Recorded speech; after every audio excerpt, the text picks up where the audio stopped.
Vous est-il déjà arrivé de discuter avec des Bretons? Moi oui, personnellement, et ce que je peux vous dire, c'est que certains sont très fiers et attachés à leurs origines. Ils connaissent certaines personnalités historiques de la Bretagne plus ou moins connues. Mais tous, sans exception, connaissent le nom de la duchesse Anne. Aujourd'hui, découvrons l'histoire de la plus célèbre et marquante des souveraines de Bretagne. J'ai nommé Anne de Bretagne.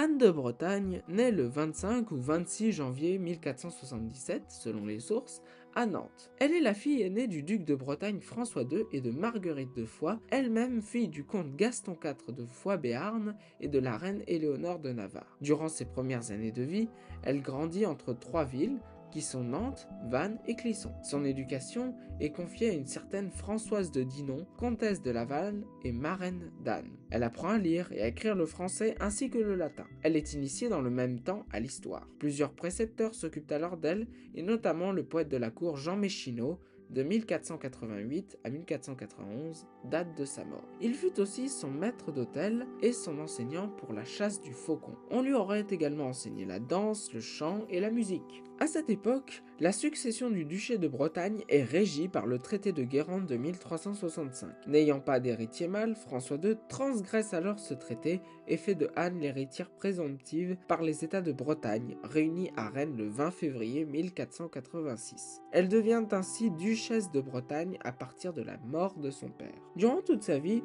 Anne de Bretagne eut différents projets de mariage. François II promet en effet sa fille à différents princes français ou étrangers afin d'obtenir une assistance militaire et financière et de renforcer sa position face au roi de France. La perspective pour des princes de rejoindre le duché de Bretagne à leur domaine permet ainsi à François d'entamer plusieurs négociations de mariage et de nouer à cette occasion différentes alliances secrètes qui accompagnent le projet matrimonial. Anne, devant l'enjeu de ses ambitions rivales, et son père, rassuré par la signature, peut se permettre de refuser différents projets de mariage. Ses calculs politiques conduisent ainsi aux fiançailles d'Anne avec différents princes d'Europe. Il est important de comprendre à quel point ces choix sont importants. À cette époque, le puissant royaume de France et la Bretagne sont indépendants l'un de l'autre. Autrement dit, pour maintenir cet équilibre, il est nécessaire qu'il n'y ait pas un rapport de force défavorable pour la Bretagne. Une bonne alliance avec un territoire puissant, autre que le royaume de France en raison des précédentes guerres, permet ainsi de maintenir l'indépendance et d'éviter les menaces.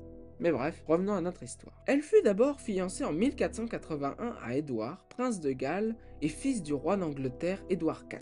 À la mort de son père en avril 1483, il devient le nouveau roi d'Angleterre sous le nom d'Édouard V. Cependant, celui-ci disparaît peu après, probablement en septembre 1483. D'autres prétendants sans trop d'importance s'en suivront, mais un événement va venir marquer à tout jamais l'histoire du pays. En 1488, la défaite des armées de François II à Saint-Aubin de Cormier face au roi de France, qui conclut la guerre folle, le contraint à accepter le traité de Vergers, dont une clause précise que François II ne pourra marier ses filles sans le consentement du roi de France, à cette époque Charles VIII. Suite à la mort de François II le 9 septembre 1488, quelques jours seulement après sa défaite, s'ouvre une nouvelle période de crise qui mène à une dernière guerre franco-bretonne, le duc ayant, sur son lit de mort, fait promettre à sa fille de ne jamais consentir à l'assujettissement à son voisin le royaume de France et au roi son ennemi. Avant de mourir, François II nomme officiellement le maréchal de Rieux tuteur de sa fille. Le roi de France réclama la tutelle d'Anne de Bretagne et d'Isabeau, ce qui est refusé par Jean de Rieux. Charles VIII rentre donc officiellement en guerre contre la Bretagne, une fois de plus. Il veut le contrôle de ce territoire. Pendant cette guerre, Anne de Bretagne sera marquée par de nombreux événements dans sa vie personnelle et dans la vie du duché. Elle se maria une première fois avec Maximilien Ier, roi des Romains par procuration à Rennes. Cette cérémonie sera malgré tout inopérante pendant 9 mois. Charles VIII décide alors de venir assiéger la capitale de Bretagne, Rennes, afin que Anne renonce à son mariage avec l'ennemi du royaume de France. 2 mois après le début de l'opération, le parti breton se rallie au roi de France. Nous sommes le 15 novembre 1491.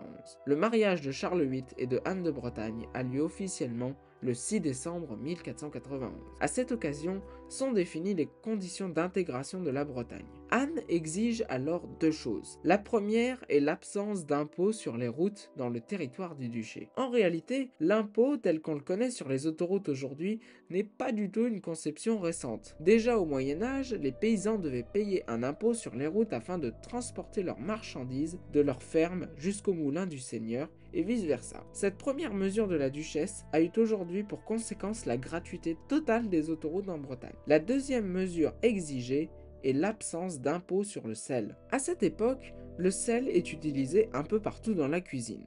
En effet, il sert à la préparation, mais aussi et surtout à la conservation des aliments. Il s'agit donc d'un produit massivement utilisé pour toute la population. Il est donc dans l'intérêt de l'État de les taxer. Avec cette mesure, les Bretons ont pu continuer à consommer du sel, en se restreignant moins. On en retrouve encore les conséquences aujourd'hui. Vous savez qu'en Bretagne, le beurre salé est une institution. Eh bien, c'est pour cette raison. Ainsi, avec ces deux mesures, le royaume de France et le duché de Bretagne sont réunis, à quelques petites choses près. Anne de Bretagne devient reine de France le 8 février 1492. Dans le même temps, elle devient la reine de Naples et de Jérusalem. Ensemble, ils ont 6 enfants.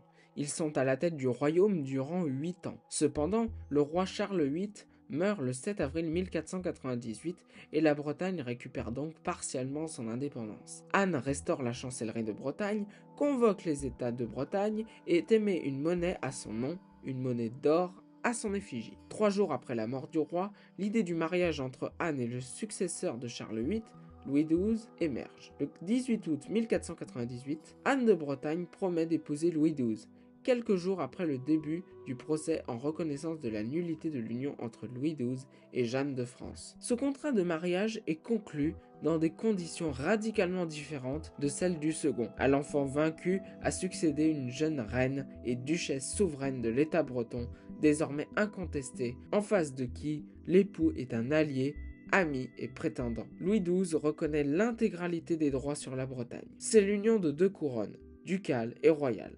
On retient 3 dates. Le 7 janvier 1499, date du mariage, le 19 janvier avec la publication des généralités sur le duché comprenant 13 clauses, et le 1er janvier 1499 qui correspond à la signature du traité de Nantes. Louis XII et Anne de Bretagne ont 2 filles, Claude et Renée. Il est à ce moment dit que la Bretagne reviendra au deuxième héritier mâle ou femelle. Il est écrit sur le traité de Nantes, et s'il avenait que deux en le dit mariage n'assistent ou vinsent qu'un seul enfant mâle, que si après is ou vincent 2 ou plusieurs enfants mâles ou filles, au dit cas, ils succéderont pareillement au dit duché, comme dit est. Cela ne sera finalement pas respecté, car René sera déshéritée au profit de son aîné Claude de France et de son mari, un certain François Ier. Anne a toujours été opposée à ce mariage. À l'annonce de celui-ci, la duchesse entame un tour de Bretagne, officiellement pour y effectuer un pèlerinage dans des sanctuaires bretons. Mais il s'agit avant tout d'un voyage politique afin de réaffirmer la souveraineté de la Bretagne. Entre juin et septembre 1505, elle est fastueusement accueillie par ses vassaux. Nous avons vu tous les principaux éléments de la vie de Anne de Bretagne. Cependant, nous n'avons pas beaucoup évoqué sa personnalité. Anne de Bretagne était une femme très instruite pour l'époque. Elle possédait de nombreux livres sur la morale, la religion ou encore l'histoire. Elle était aussi mécène d'artistes et avait un rôle politique et diplomatique en écrivant des lettres. Même la mort de Anne de Bretagne fut marquante pour les rois de France. Elle meurt le 9 janvier 1514. Ses funérailles sont exceptionnelles, elles durent 40 jours. 40 jours. Elle est inhumée dans la nécropole royale de la basilique Saint-Denis. Son cœur est placé à sa demande dans un cardiotaphe en or rehaussé d'émail. Ses funérailles vont inspirer les funérailles royales jusqu'au XVIIIe siècle. Pour conclure, nous pouvons dire qu'Anne de Bretagne fut une duchesse qui changea à jamais l'histoire de France et qui a permis de constituer une partie de la culture française et de l'histoire de la Bretagne. Le cas de Anne de Bretagne nous montre selon moi à quel point l'histoire des régions compte dans l'histoire de cette mosaïque culturelle qu'est la France.